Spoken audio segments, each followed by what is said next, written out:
Salut à tous les amis, c'est Akan, j'espère que vous allez bien. Aujourd'hui, je vais vous parler d'une histoire qui m'a clairement interloqué. Effectivement, j'utilise le terme interloqué plutôt régulièrement. Et alors, peut-on me juger pour cela? Je ne crois pas. C'est l'histoire en fait d'une maladie qui a apparu plusieurs fois dans l'histoire du monde, mais une maladie super étrange, clairement. En plus, vu le contexte actuel, on va dire que c'est un peu dans l'air du temps. Tu vois, moi je fais de l'actualité comme ça. Mais cette maladie, là où elle est particulière, déjà il y a son nom, c'est que les gens n'ont pas l'air forcément malades, mais ils agissent très étrangement. Donc sans plus attendre, je vais vous parler de la peste dansante. Effectivement, c'est son nom.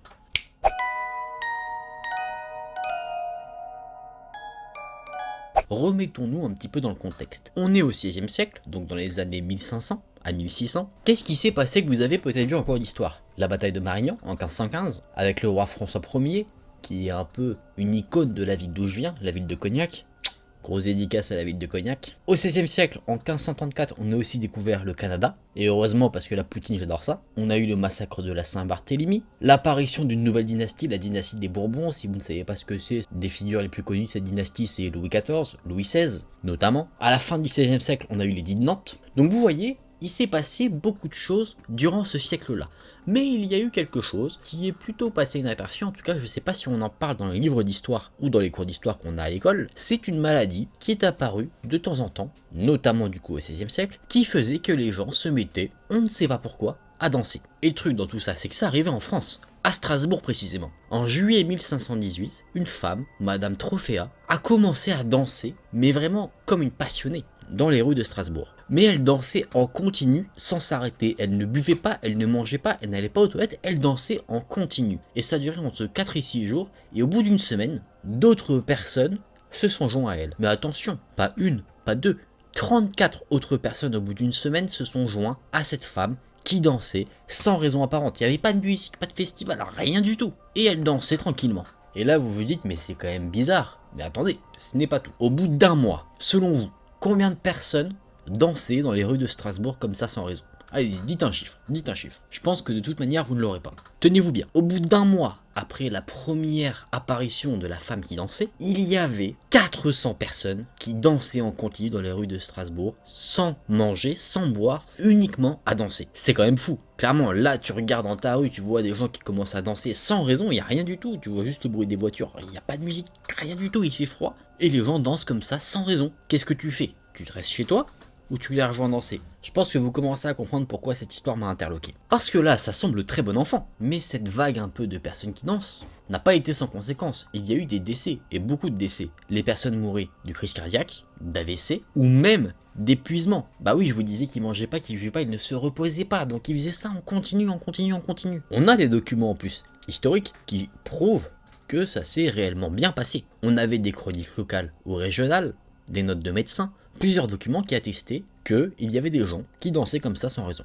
Et on ne sait pas pourquoi les gens dansaient même jusqu'à la mort, parce que tu te dis quand tu commences à être épuisé, tu t'arrêtes, même si tu kiffes ce que tu fais. Mais là, non, les mecs continuaient à danser en continu, en continu, en continu, et ils en mouraient. T'imagines, t'es là, ton père il est mort de quoi? Bah il est mort parce qu'il dansait. C'est quand même super bizarre. Et à l'époque, vu qu'on voyait que le nombre de danseurs énigmatiques augmentait, les nobles ont commencé à s'inquiéter, à se poser des questions, à se dire bah attends, est-ce qu'on va tous se mettre à danser ou pas? Du coup, ils ont demandé aux médecins, savoir ce qu'ils en pensaient, avoir un avis un peu scientifique sur la chose. Les médecins déjà, ils ont dit, il n'y a pas de possession démoniaque, il n'y a rien à voir avec tout ça, il y a forcément une explication rationnelle sur le fait que ces personnes se mettent à danser comme ça. Leur explication, c'était qu'ils avaient le sang chaud. Ma foi, explication un peu bancale selon moi. Après, je suis pas médecin. Mais en tout cas, selon eux, le sang chaud provoquerait une maladie naturelle qui ferait que ces gens dansent. Mais ce qui était très étonnant, c'est que à l'époque, on n'avait pas les médicaments qu'on connaît aujourd'hui. Ce que faisaient les médecins, généralement, c'était prescrire des sangsues que les personnes se mettaient qui aspiraient le sang et qui étaient censés aspirer les maladies. Et là, pas du tout. Les médecins ne disaient pas du tout qu'il fallait faire des saignements aux personnes qui dansaient. Ils les encourageaient. Par exemple, pour les encourager, ils ont mis en place un marché à côté. Ils ont mis une scène en bois pour que les gens qui dansent aillent dessus, pour en faire un peu une sorte de spectacle. Ils ont même fait venir des musiciens pour accompagner les danses. Et en fait, les autorités pensaient que, à force de danser, les gens qui étaient justement victimes de cette peste dansante, s'ils dansaient nuit et jour vraiment en continu, à un moment ils allaient expulser un peu la maladie. Alors qu'en fait pas du tout. Ils ont vu ça en fait clairement comme une sorte de cure. Et ce qu'il faut savoir, c'est que danser, vous voyez bien avec des danseurs professionnels, c'est très physique. Un historien du nom de John Waller a déclaré que même quelqu'un qui fait des marathons, qui est entraîné pour faire des marathons, ne pourrait pas physiquement tenir le fait de danser en continu comme ça nuit et jour. Aujourd'hui, on a des théories sur ce qui s'est passé. Tout cela serait dû en fait à un champignon. Un champignon qui a des effets psychotropes. Pour la petite anecdote, ce serait le champignon à partir duquel on pourrait faire de la LSD. Donc en fait, ces personnes qui étaient en danse continue seraient atteints d'une certaine psychose due au fait qu'ils aient ingéré ces champignons, et c'est pour ça qu'en fait ils dansaient continuellement. Ils ne se rendaient pas compte de ce qu'ils faisaient et de l'épuisement que cela avait sur leur corps. Clairement, l'effet du champignon, c'était quoi? C'est que ça les mettait dans un niveau de stress énorme, parce que dans la région à l'époque il y avait de la famine, de la maladie, et du coup ça faisait dérailler leur cerveau, et c'est pour ça, en gros, que ils se sont mis justement à danser en continu. Après là, je vous ai parlé de la peste dansante qu'il y a eu à Strasbourg, mais on a eu des cas avant, mais qui étaient moins bien documentés. C'est pour ça que je vous ai parlé en priorité de celle-ci. On a eu aussi des cas bien plus tôt, notamment en 1237 en Allemagne, en 1374 aux Pays-Bas, et qui sait, peut-être qu'à l'avenir on va encore revoir des gens qui vont se mettre à danser comme ça, qui sait. Ce qu'il faut savoir, c'est qu'on peut aussi spéculer que cette sorte de maladie dansante a directement impacté la création de contes de fées qu'on connaît nous aujourd'hui, notamment des contes des frères Grimm, par exemple le joueur de flûte de Hamelin, qui est, bon je vais pas vous raconter l'histoire, mais un joueur de flûte qui joue de la flûte, logique me direz-vous, et en fait les enfants vont le suivre en dansant, et en fait c'est que le son de sa flûte est tellement irrésistible que les enfants se sentent totalement attirés par ce son, se sentent obligés de rejoindre la provenance de ce son en dansant. Et c'est un peu du coup effectivement ce qu'on retrouve avec cette manie dansante, c'est comme ça qu'on peut l'appeler également, où les gens, on ne sait pas pourquoi, se mettent à danser.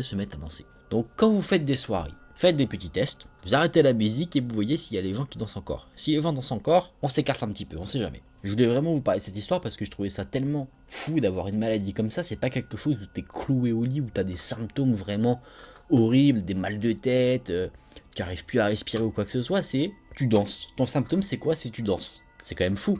Et en plus, le pire dans tout ça, c'est qu'il y en a qui en meurent. Parce que oui, on peut mourir d'épuisement. Mais généralement, le corps humain est fait pour que, quand tu arrives à ce stade d'épuisement, ton corps ne peut plus forcément rien faire. Tu ne peux plus bouger, tu es fatigué. Là, les gens continuaient tout le temps. Et ça, c'est... Et ce qui est aussi très marquant vis-à-vis de cette histoire, c'est que même aujourd'hui, on a des théories sur comment cette maladie s'est développée. Mais on n'en est pas sûr. Donc qui sait, à l'avenir, ça se trouve, on verra d'autres cas. Parce qu'on voit que ça s'est quand même bien produit au fur et à mesure du temps. Sans relation en termes de date, on peut pas se dire c'est tout le temps en hiver ou c'est tout le temps en été. Et c'est clairement dingue. Les amis, je vous propose qu'on revienne dans le présent avec une lumière un peu plus cosy. Ah là là, sacrée histoire. Hein. Comme quoi, des fois, pour avoir un peu peur de ce qu'il y a dans notre monde, pas aller forcément chercher dans l'horreur. Hein. Vous voyez là ce genre de maladie, même si ça peut être amusant dans un premier temps de voir ce genre de choses, tu te dis, il y en a qui en meurent. Clairement. Et c'est ça qui fait peur, tu vois. Genre tu te dis, c'est un truc, ça sort de nulle part et voilà quoi. Ouais, j'ai fait une tentative de danse. Je voulais faire genre j'avais attrapé la maladie, mais je pense que je suis pas très dansant. Bon les amis, j'espère que cette vidéo vous aura plu. Si c'est le cas, n'hésitez pas à liker la vidéo et à vous abonner à la chaîne. Nous on se retrouve très vite dans une prochaine vidéo. Salut!